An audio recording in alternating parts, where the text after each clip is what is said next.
Let's have a talk, let's have a chat, talking about a little this and that. Hello and welcome to another episode of This and That. My name is Mary Easterling and I will be your host today. We are doing an episode for the Big Reveal 2, Under the Hood, and this is definitely an Under the Hood moment. But before I begin, to listen to any of the other episodes for the Big Reveal 2, Under the Hood, go to talkingaboutthistandthat.wordpress.com and click on the podcast link. This does not have any of the work of Bob Newman, so it will not be on our blog page. This harkens back to the roots of the New Thought, which was the roots of word of faith, prosperity, and Dominion Theology. So, it's Sunday, but in my life as a caregiver, I have to be at home, so church is not really an option for me. My mother requires pretty much continuous care. Every so many hours I'm doing something, so I have to be here. But God is with his own wherever they find themselves on any given day, so he might have me go do something on this day. So it is on the heels of the last episode for the Big Reveal 2, Under the Hood, that God has me to go back and look at Helena Blavatsky's Secret Doctrine. I defaulted to Wikipedia. I'm sorry. I am not going to sit and read this woman's writing. It is too dangerous. Nevertheless, I hit pay dirt. As in heaven, so on earth. So this is the new thing that's been sounded out in the prophetic as of late. They quote it from the Lord's Prayer, may your will be done on earth as it is in heaven. But that is a plea for God to be active and to grant grace for obedience so that he might work through us. This, however, is not exactly what the new prophetic tone is suggesting. I ought to know. I know someone who's already talked about as in heaven, so on earth. And when I pointed out some things, they weren't too thrilled at the possibility that they could be hearing something a little off. Oh well. There is a very subtle shift in the spirit realm, for we ought to have by now closed ourselves as his own in with him, but a lot of us have not. So, here's Blavatsky.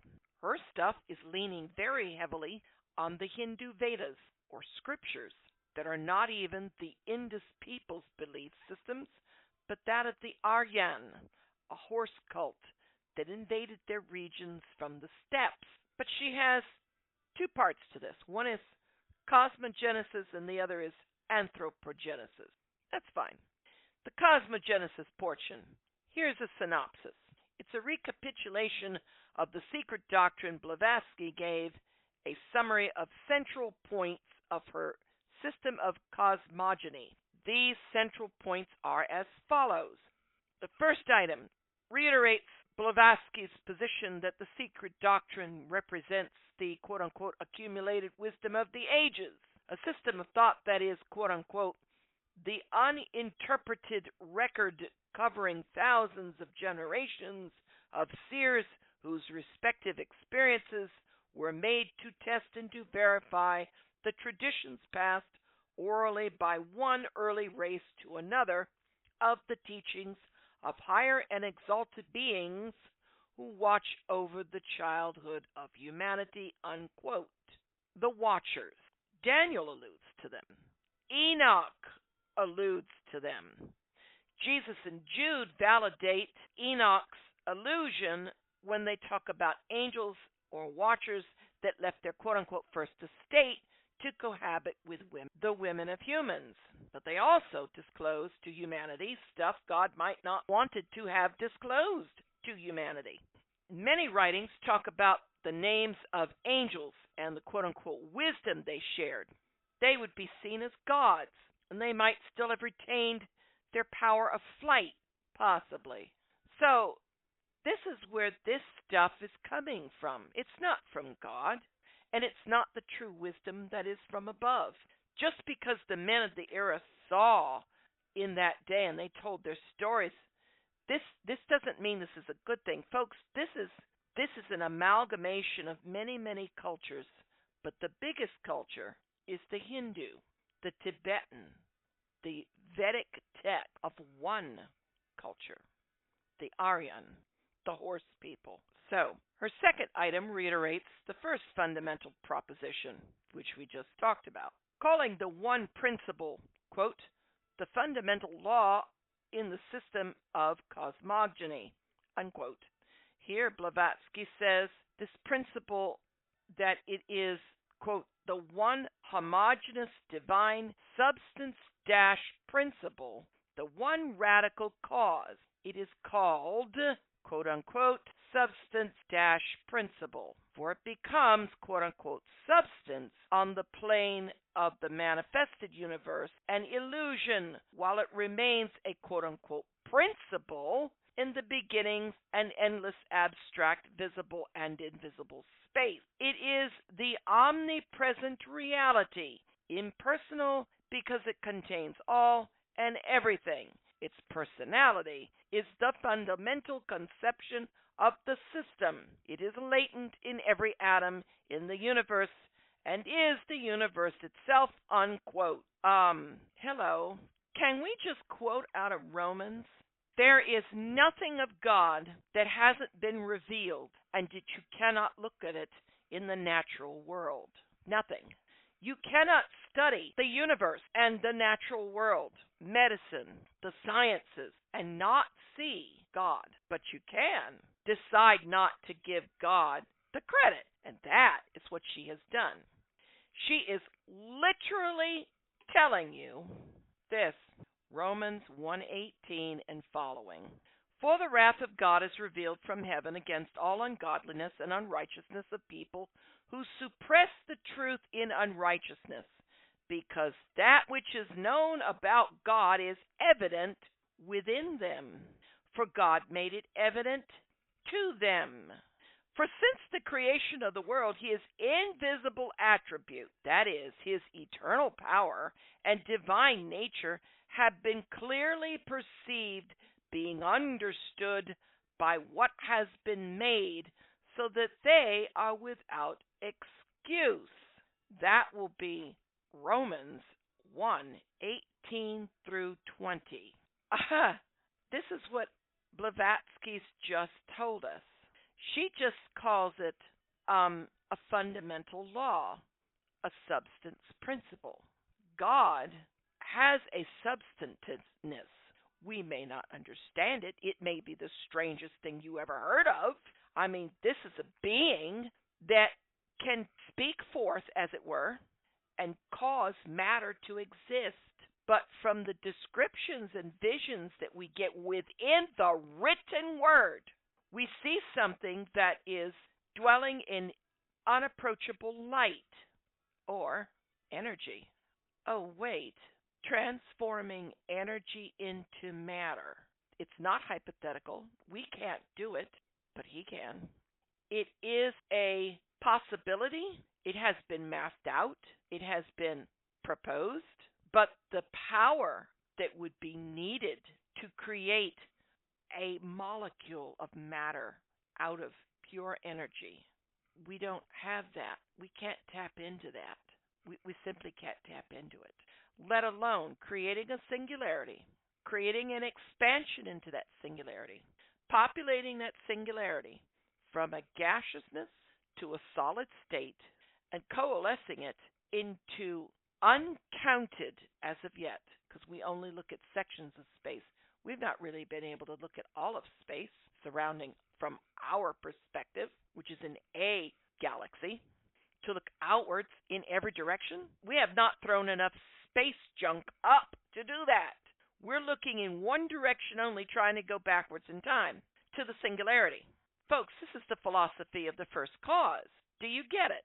So he is his own sort of substance, and from his principles, all matter and all the cosmology has its order and structure. All of it. However, its impersonality is the fundamental conception of the system. This is where she goes and takes a left turn. So when you call God an impersonal force, you have just stepped off the wagon at full speed. She has it right, like I've been saying. She's talking about the living God who permeates the universe, but she strips the identity of him from, quote-unquote, it. After all, we want outside the quote-unquote religion. She was very anti-Catholic. This is the problem with religion that is not relationship to the living God. The third item reiterates the second fundamental proposition, impressing once again that, quote-unquote, the universe is the periodical manifestation of this unknown absolute essence, while also touching upon the complex Sanskrit ideas of Parabrahman and Mula Prakriti. This item, and by the way, those two words, Parabrahman and Mula Prakriti, are Hindu. I'm stumbling on the words because they're Hindu. Sanskrit is the holy language of the Hindus. Thought I would just throw that in there. Continues, this item presents the idea that the one unconditioned and absolute principle is covered over by its veil. Oh, Mula Prakriti. That the spiritual essence is forever covered by the material essence. Okay, all right. The quote-unquote substance-principle is what's being talked about here. Mr. It, all right, the impersonal force, okay? And right away, we're on Star Wars, and may the force be with you. And what about the prequels and how Darth Vader became Darth Vader and who Darth Vader actually was? Luke, I am your father. Well, he wasn't kidding. He was. And he was a Jedi. Oh, the force is strong within him. Midichlorians, it's in his blood. Oh, he's a thing. Yes, they call him child of the universe. This is esoteric thought, folks. I am throwing at you the other side of the equation, what the darkness talks about and shines on about. It's so-called light. This is it. I'm serving this to you on a flippin' silver platter, folks. Or shall we just say, this is some of it. The nice thing about Blavatsky's little 2 volumes, because her protege wrote the 3rd volume, and the 4th volume is an index of all 3. It's not really, it's a thing. And it goes into all of this stuff. But you can go into all sorts of philosophical thought and all sorts of other cultures and their mythos, and you will find this. In fact, I said it. You will even find this in the writings of some of the heretical writings in the early church. We're calling this the early Catholic Church at her inception, before the papacy began. Right. So, the veil she calls the material essence, or the material world. The spiritual essence would possibly be God in his native form, in his native abode, i.e. heaven. But we're not going to name these names. No, we're theosophists. We're not going to be talking about Catholicism or Protestantism or any other ism of religion that theosophy forbids should ever look straight into the eyes of its creator. Oh, ye hominids who think you're so wise, and you're not. We're homo something, I'm not quite sure, but I don't really like the word sapien, because we're not very wise, folks. We might be smarter than apes. However, have you noticed? They use tools, they think things out, and they have something akin to a language. We just don't understand it. Well, it's all French to me. I'd say it's all Greek to me, but I know a little Greek, so it's all French to me. I could say a few words like, non parlez-vous français? And tell you I can't speak French in French. Right, no, okay. So the veil is the darkness he covers his glory with. She doesn't name him as him. Yet all of this is talking about God from man's perspective and not God's. And this is the problem. It strays from the written word as understood by the spirit of counsel. You know, the 7 spirits, the spirit of wisdom, The spirit of knowledge? Right. Once again, she's mixing the simplicity of creation into the Vedas. She gets this admixture that teases the mind of the intellect, but kills the being to any relationship with God. Problem is that because this is so close to true, the undiscerning take it for truth.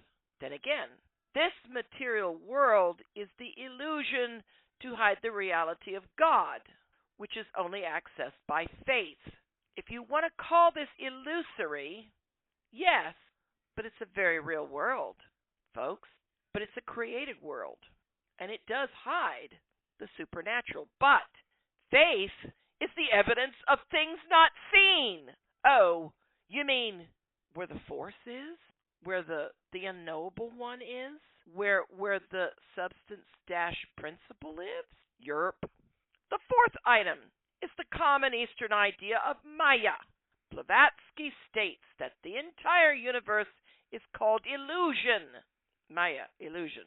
Because everything in it is temporary, i.e., it has a beginning and an end, and therefore is unreal in comparison to the eternal changelessness of the one principle, or substance-principle, or the one homogeneous divine substance-principle, the one radical cause. We would call God the first cause. And philosophers will go, you can't say that. See, philosophy talks about causation. It's why you've got the little kid that goes, why? Why? I'm looking into the screen of my computer. I'm speaking through a microphone headset. Where did that come from? People took stuff and made the technology. Well, where did that come from? The composite parts are engineered from raw substances that are natural, that are manipulated, and or synthesized. But it's still chemistry. Where does that come from? Nature. Where does that come from? Oh dear. We can't say why, because we can only go back to the singularity. No, excuse me. 3 minutes before the singularity is as far back as we can go in our theorization, because we are never, we the hominid, shall never admit to being less than the gods we think we are. This is the other dirty little secret that's under the hood. So, when you consider the person of the Godhead as a principle, you've stripped him of his glory. The God of Abraham, Isaac, and Jacob is the principal one, eternal and changeless. But then again, we're defaulting to Eastern mysticism, which I think is funny because I have Isaiah 2:6 in here. For you have forsaken your people, the house of Jacob, because they are filled with Eastern ways. They're soothsayers like the Philistines, and they're pleased with the children of foreigners. The Philistines, the Cashluhites, said that the Philistines were from elsewhere, mariners that came in, took over. The Philistines have a goddess, nature-oriented theology, let's just call it that. Their religious beliefs is the goddess.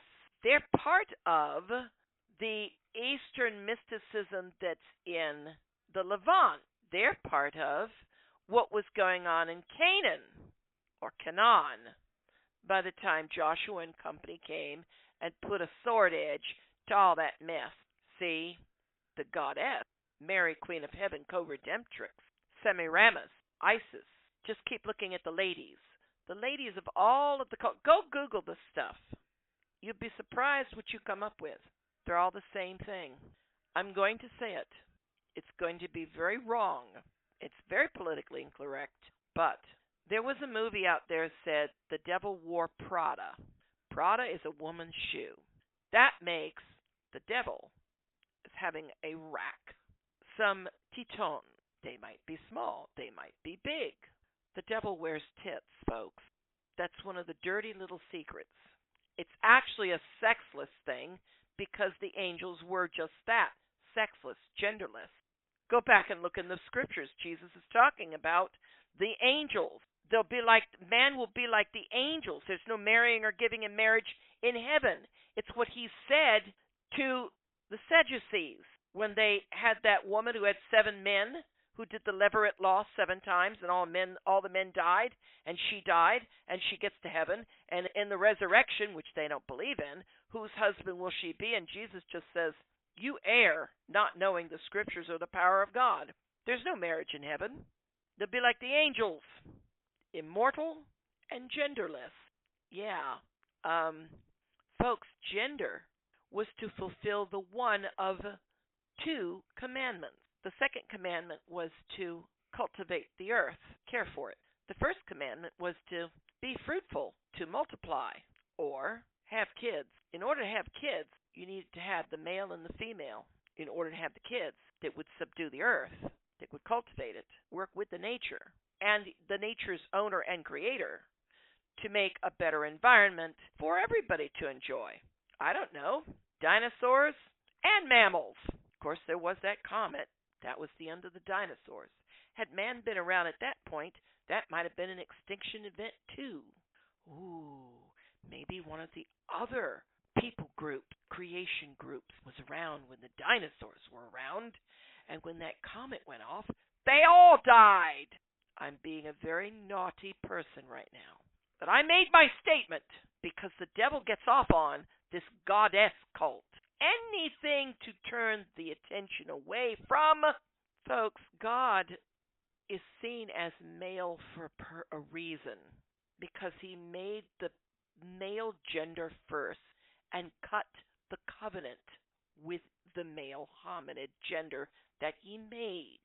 So he typifies as he, because covenant was with the men. Covenant through Jesus Christ is with everybody, men and women. But in the beginning, it came through Adam. In order to be the perfect sacrifice for us, God, the Word, the Logos, had to take on flesh in the form of a male in order to become a son of commandments, the bar mitzvah. Son, bar, mitzvah, commandments, son of commandments. Once he attained son of commandment stature, he had to live it. It had to be perfect. He had to pull it off without a hitch, ever. And he did, because of who he is. That's why we use the male gender reference to God. God is neither truly going to be considered, possibly, male or female, not in the native estate.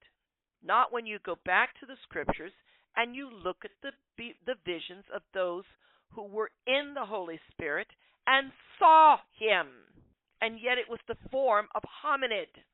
Ezekiel did not see a man. He saw the form of a hominid, which he labels as male gender, because this is a man speaking. He sees a head, a torso, some form of arms, the hands, the legs, to the feet, and it's fire, folks. David saw it. Fire coruscating off of this being. As he passes through vegetation, it burns. Behind him is black because it's been on fire. It's burnt itself out to the dirt. In front of him is the lushness of an Eden. His passing catches everything around him on fire. Well, yes, Sinai. What happened to that mountain when he decided to touch down and have words with some raised Egyptian but was Hebrew guy named Moses? Or let's just be Jewish. Moshe, bubby. Moshe. So, from the Philistines, you get the goddess. But they're not the only ones that got into the goddess. They're just part of a thought process. All the evidence points to the living God, but robs him of his glory. The fifth item reiterates the third fundamental proposition, stating that everything in the universe is conscious. Para Brahman. I thought I knew that term.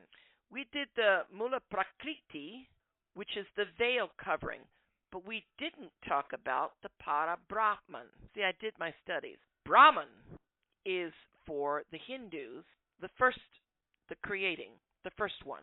So that's your consciousness. That's what they're talking about. That's the idea. So we're going from that idea.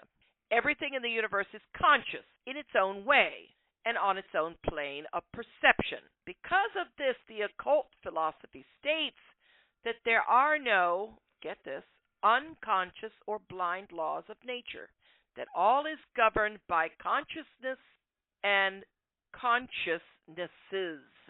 Oh, but we just stated we have no blind laws of nature. No, because a quote-unquote consciousness, a quote-unquote being, yes, let's just call him God, the God of Abraham, Isaac, and Jacob, made it. He created the laws. E equals mc squared, space-time. And all the pillars, the universe? No. Go back into the Greek, and you find that it is not just like poles sticking up all over the place. It's a sense of support. The fabric of space that warps according to the mass of the object that's traveling through it. Space as a fabric, a construct. Yes. All these brilliant minds, and some of them were philosophers and waxed sort of theosophical. And yet they're all saying it. There's a God out there. We don't know who he is. We can't know who he is. But there's a God out there. Something's out there. We don't know. Law of first cause, it's out there. It's out there, folks. The truth is out there somewhere, folks. Good God. So, if you're noting the synopsis by now, these are all restatements of the second, which is part of the first fundamental proposition, restating that that beings taught man all this stuff. And they taught about an impersonal force that permeates everything and is unknowable. A universe that is quote-unquote conscious, or has a consciousness in it, or a somebody running it. There are no unconscious or blind laws.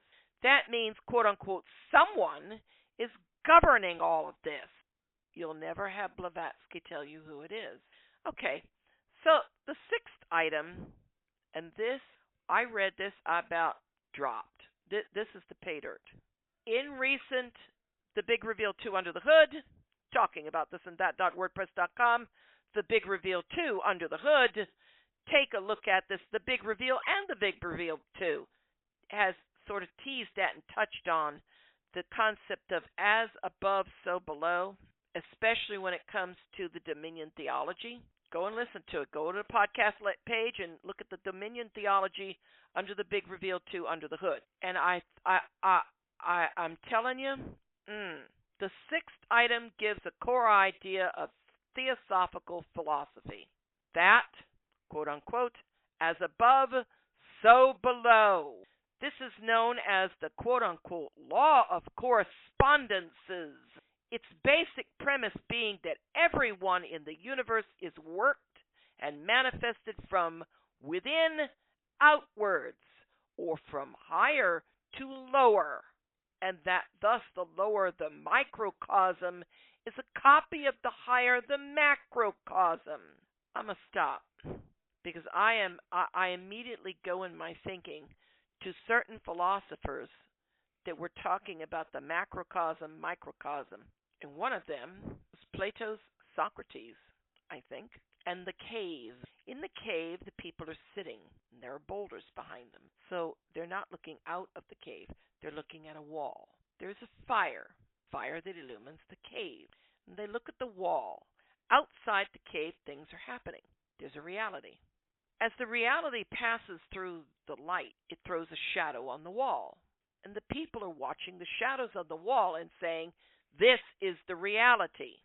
And the philosopher says, no, this is not the reality. This is the copy. This is the form. The substance is outside the cave, where the people are not looking. Do you get it? The substance is the above, the macrocosm. The illusion, the Maya, that the people see in Socrates' I'm not kidding. Go look it up. Go Google this stuff. Don't take my word for it. Google it.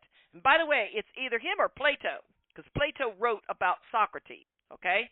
And there is, by the way, a very famous painting of Socrates and Aristotle. Aristotle has his finger pointing down. Reality is on earth. Socrates has his finger pointing up. The form, the source of the form, it's all above.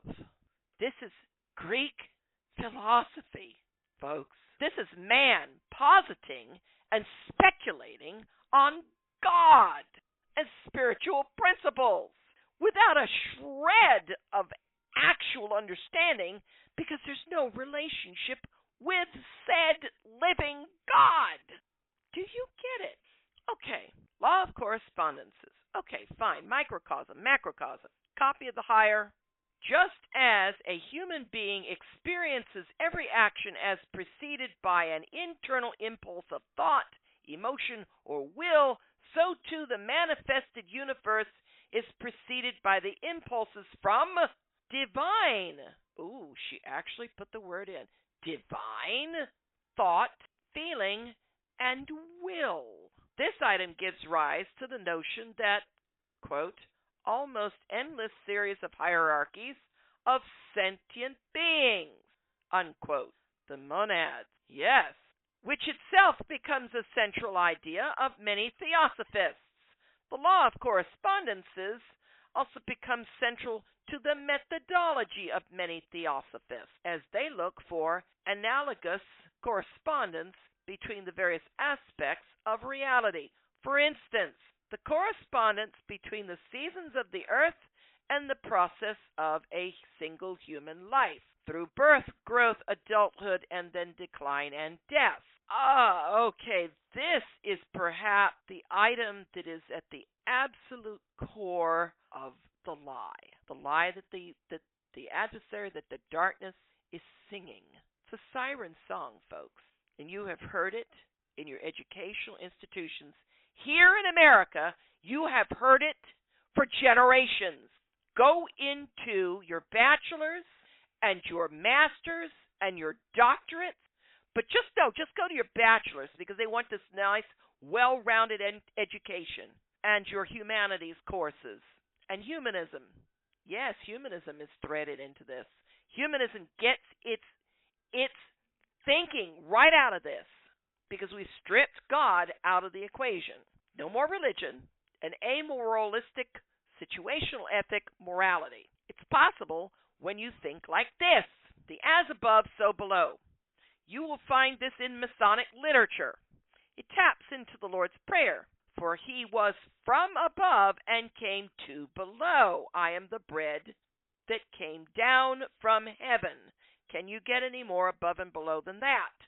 So you can see how this becomes a seductive little lie. Yes, Jesus is from above.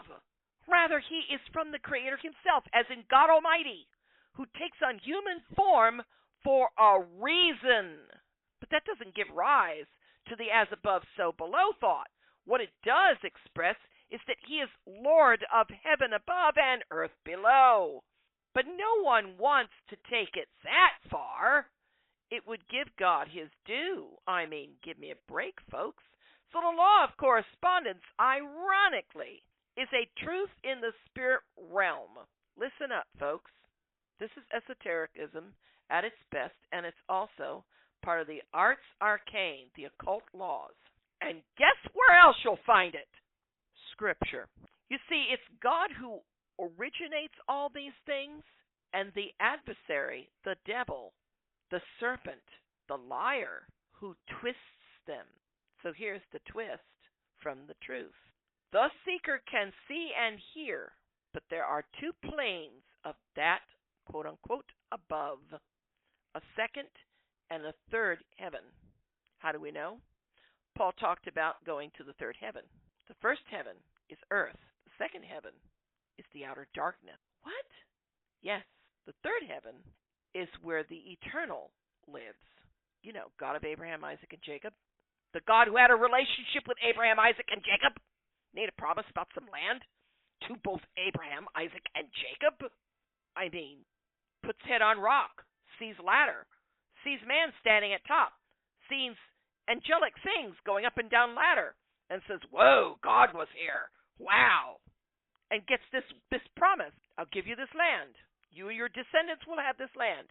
Joshua and company are the descendants of one Jacob, son of Isaac, son of Abraham, friend of God. Mic drop. Thud. So the second and third heaven is the darkness and the light. From within to without is also true. In salvation, you're saved in your inner man.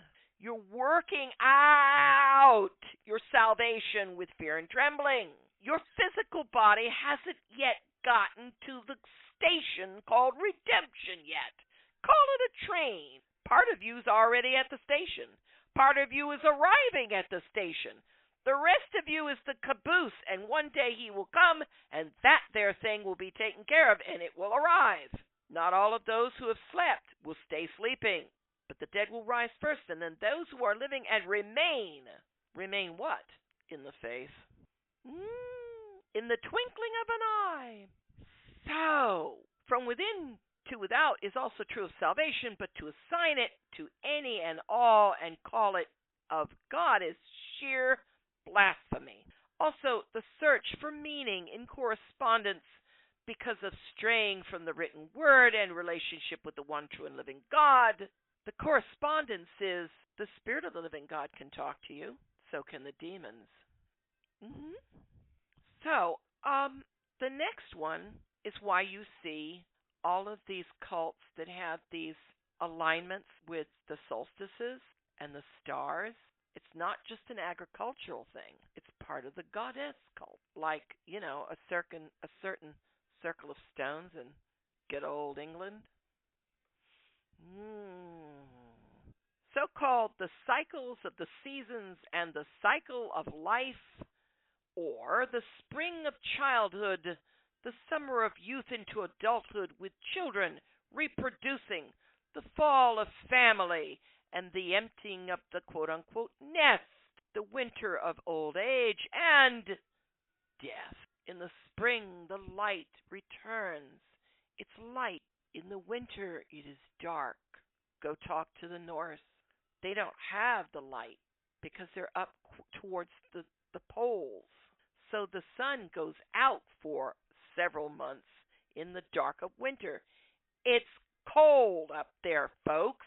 So they have some very interesting thoughts about cosmology. It could be that many peoples used agricultural circles in order to give meaning to their existences, as in the many rings on the planet that face summer and winter solstices.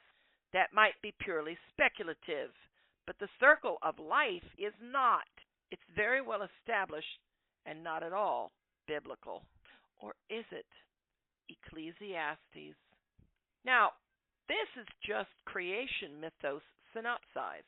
When she gets to humanity, we see the full flower of the teachings she tapped into, the monads of the races. The second half of the book describes the origins of humanity through an account of, quote-unquote, root races, or monads, said to date back millions of years. Like I said, maybe there was a root race with those dinosaurs. Well, all it took was one comet. The dinosaurs in that root race just got poof! And we have a charcoal line all over the planet to demarcate it. Dinosaurs go all the way down to here, and then there are no more. The age of the mammal has begun. Woohoo! So, the first root race was, according to her, quote-unquote, ethereal. Ooh.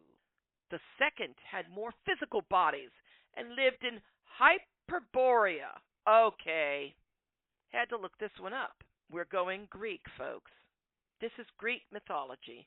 Hyperborea is the legendary land located far to the north. Oh, wait. We might actually be going north, beyond the realm of the Boreas, the north wind, or the northern lights. It was believed to be a paradise of eternal spring and sunshine, home to the Hyperboreans, a race of giants who worshipped Apollos. Hyperborea was considered so remote that only semi-divine figures could visit it. Oh, wait! Olympus, the mountain that only the semi-divine can get up to. You know, like Zeus's little boy. Hercules! Right. Okay. The third root race, the first to be truly human, is said to have existed on the lost continent of Lemuria. And the fourth root race is said to have developed in Atlantis. Oh, man, the man from Atlantis. So the trident is a reality. Wow! Jeez-a-loo. According to Blavatsky, the fifth root race is approximately 1 million years old, overlapping the fourth root, and the very first beginnings of the fifth root were approximately in the middle of the fourth root race. Ooh, there's a little root stuff going on. What was that song? The gully root? The belly root?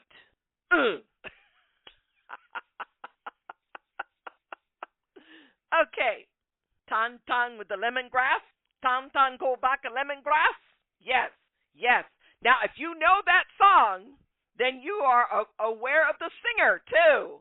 My mother has to listen to all of these stuff from her era, and so we have that guy, Harry Belafonte, folks, with the man the upper and the woman the upper, and the ton cold back of lemongrass, the gilly root, belly root, the gilly root, gully root, belly root, and the famous grandy scratch. God. Okay, so I guess there was that going on when the fourth was getting it going, and the fifth just kind of started coming out of that. Oh, wow, okay. The real line of evolution differs from Darwinian, and the two systems are irreconcilable according to Blavatsky, except when the latter is divorced from the dogma of natural selection. She explains that by man, the divine monad is meant, and not the thinking entity, much less his physical body. Occultism rejects the idea that nature developed man from the ape. Oh, well, at least they're getting that one right. Or even from an ancestor common to both, but traces, on the contrary, some of the most anthropoid species to the third race man, quote unquote. In other words, the ancestor of the present anthropoid animal, the ape, is the direct production of the yet mindless man who desecrated his human dignity by putting himself physically on the level of an animal. Why, thank you, Helena! Insult received! You can't get any more occult and Gnostic than this. It removes the connection of God from Adam as the only race to inhabit the world. Now, I will posit that we do not know what an eternal being such as God has been doing over the entirety of his existence. I mean, have we done this before? I don't know. Does it matter? At this point, no, it doesn't, because it would be counterproductive to faith and a relationship with said God. Right now, we are to develop the relationship with the God of Abraham, Isaac, and Jacob, who sent his only begotten Son to die on our behalf and reconcile us to this Creator, our Father, to reconcile the entire creation back unto him. This is why Jesus came. Through him is the reconciliation. Through us is the message of the reconciliation called the gospel. Most of the church will not truck with this far out a thought process. They will adhere to a point to the written word, but there's a sense of transcendence that might not be understood in the last day. It seeks to avoid it at all costs, and that is the ideology of as in heaven, so on earth, which is the root of the whole of Dominion Theology. All right, right here out of her books, folks. What I'm going to read you is right out of her books. The first proposition is that there is one underlying, unconditioned, indivisible truth, variously called, quote-unquote, the absolute, quote-unquote, the unknown root, quote-unquote, the one reality, etc. It is causeless and timeless, and therefore unknowable and non-describable. Quote, it is beingness rather than being, unquote. However, transient states of matter and consciousness are manifested in it in an unfolding gradation from the subtlest to the densest, the final of which is the physical plane. According to this view, manifest existence is a quote-unquote change of condition, and therefore neither the result of creation nor a random event. Everything in the universe is informed by the potentialities present in the quote-unquote unknown root and manifest with different degrees of life or energy, consciousness, and matter. This is man's understanding of God, the non-relatable and impersonal being. Then again, look at the scriptures. God is the first underlying cause of all else as creator and owner of all things. He is unconditioned. Indeed, he sets the conditions of all things. He is truth, undivided and absolute, in holiness and in love. But he is not, quote-unquote, unknown or unknowable. One might say his is the true, but not the one reality, because there are two, heaven and earth, spiritual and physical, and they are at constant odds with each other. The Holy Spirit and the flesh. He is not causeless. He is cause. Well, okay, no, you can say he's causeless in that he has no beginning. All right, so he can be said to be causeless. I'm wrong. He could be said to be causeless because he does not have a beginning. He just is. But he is absolutely timeless. Therefore, he can be known, not beingness, but being, a being. This comes right out of the oldest Vedas that describe a being that screams of God. Transient states of matter and consciousness reflect him. In effect, she's telling the absolute truth of God without declaring who this God is. Here's the source. Unfortunately, the factual basis for Blavatsky's book is non-existent. This is coming right out of Wikipedia. This is somebody else's analysis.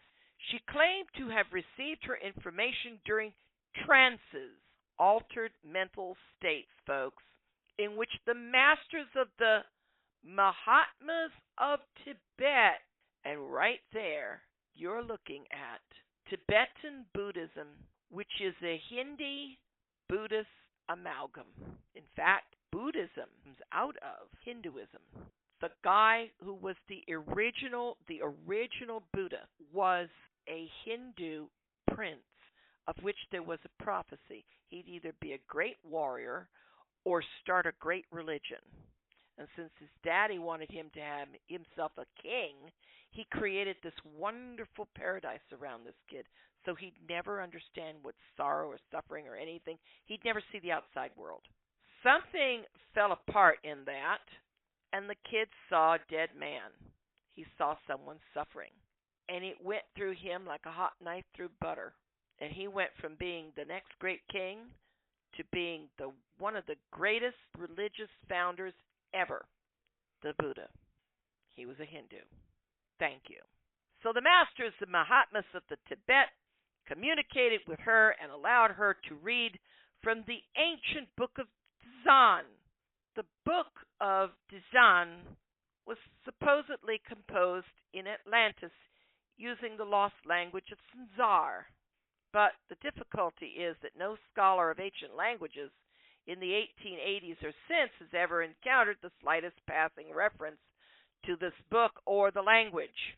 The masters of the Mahatmas of Tibet, or the demons they work with, are the Vedic root of her work. Its teaching has an allure to all who will not acknowledge God. It serves the serpent seed to a T.